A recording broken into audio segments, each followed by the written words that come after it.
Assalamualaikum warahmatullahi wabarakatuh.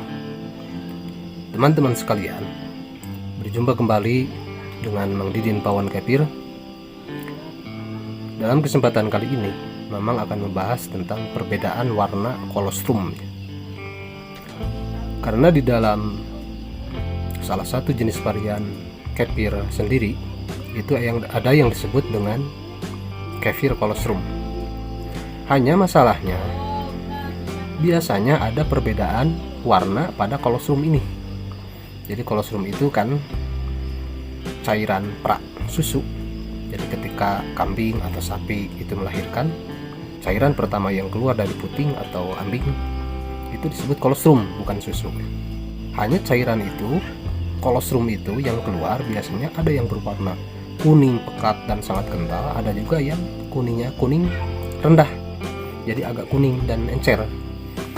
Nah, itu sebetulnya tidak masalah ya. Sebabnya yaitu karena masa pengeringan kambingnya atau sapinya itu sebelum melahirkan itu terlalu singkat biasanya kalau encer.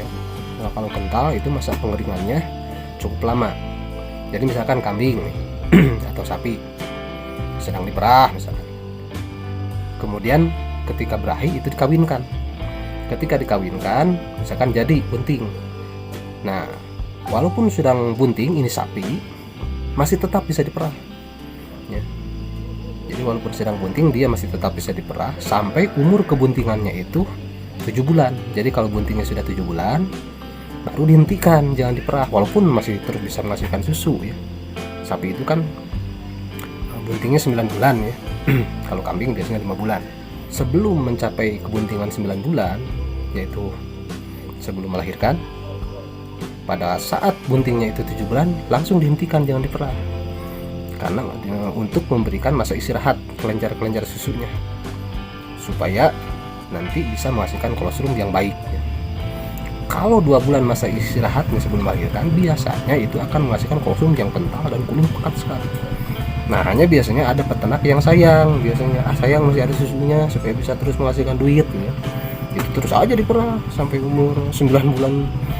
Pas mau sampai melahirkan juga baru beberapa hari sebelum melahirkan dihentikan biasanya.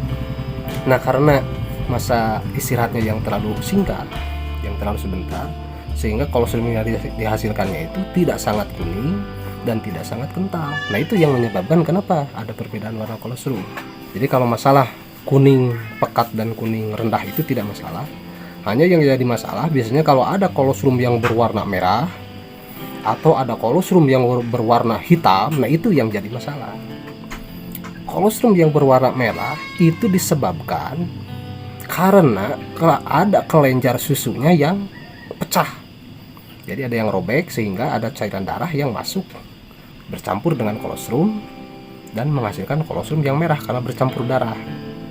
Jadi kalau kuning rendah itu masih aman, kemudian kuningnya pekat dan sangat kental, itu yang paling aman, yang paling bagus, yang paling super. Nah, kalau yang merah itu bisa memang katakan itu tidak aman karena bercampur darah ya.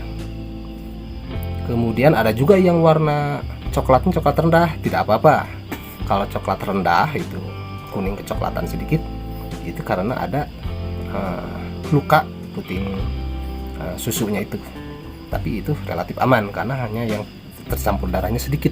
Dan biasanya ketika si kolostrumnya itu sudah keluar dan misalkan di kantongin atau di wadah, itu akan mengendap ke bawah si lapisan-lapisan darah ya, dari yang luka putingnya itu. Dan ketika mengendap ke bawah dan kolostrumnya ini dituang, nanti dia tidak akan ikut keluar, akan menempel kuat di plastik. Jadi kalau yang kecoklatan sedikit itu relatif aman. Nah, kalau coklatnya sangat tua sekali sampai menghitam, nah itu kolostrum yang tidak aman. Kenapa tidak aman? Karena itu terindikasi terkontaminasi dengan antibiotik. Jadi kemungkinan kalau ada sapi yang sakit sebelum melahirkan, itu biasanya oleh petugas kesehatan, kalau tidak memungkinkan hanya diberikan obat-obatan biasa seperti multivitamin, biasanya ada yang dikasih antibiotik. Nah, ketika sapi yang bunting ini menjelang kelahiran misalkan sakitnya cukup berat dan dikasih antibiotik, itu kolostrumnya akan terkontaminasi dengan antibiotik sehingga akan menghitam.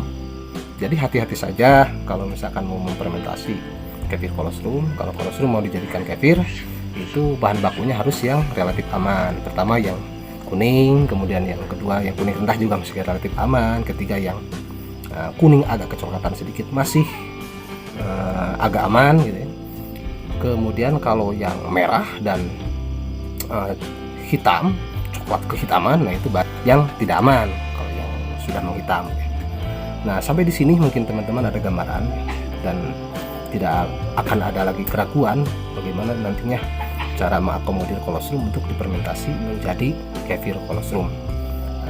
Ini contohnya ada kolostrum segar ya yang akan difermentasi untuk menjadi kefir. Nah, kalau ini yang dibekukan, sangat kuning sekali kalau dibekukan ya, bukan menguning. Nah, cara penanganannya bagaimana? Jadi kalau ada kolostrum segar dadakan perah, itu langsung saja disaring dan dibekukan dan segera. Kalau tidak akan difermentasi dulu, lebih bagus lagi kalau langsung difermentasi. Jadi ketika diperah, ada peternak yang setor dadakan masih hangat, langsung saja disaring dan langsung difermentasi saat itu juga, itu akan menghasilkan kefir kolostrum yang terbaik ya. Sebagaimana di KKI itu ada yang memberikan gelar bahwa kefir kolostrum ini merupakan rajanya kefir ya. Teman-teman sekalian, mungkin sampai di sini penjelasan dari Mamang tentang perbedaan warna kolostrum ini. Mudah-mudahan teman-teman ada gambaran untuk menangani kolostrum segar sebelum difermentasi menjadi kefir. Alangkah lebih baiknya untuk dipastikan bahwa dia benar-benar aman untuk dijadikan kefir kolostrum. Adapun cara penyimpanannya, cara penanganannya, kolostrum segar itu sebelum difermentasi menjadi kefir dia aman di suhu ruang sehari ya. Kalau pemerahannya bagus, tidak terkontaminasi dengan banyak bakteri. Kemudian kalau disimpan di pendingin di kulkas, itu dalam kondisi cair dingin bisa tahan 1 sampai 2 minggu. Dan kalau disimpan dalam kondisi beku, dia bisa tahan 6 sampai 12 bulan. Jadi luar biasanya kolostrum ini ya.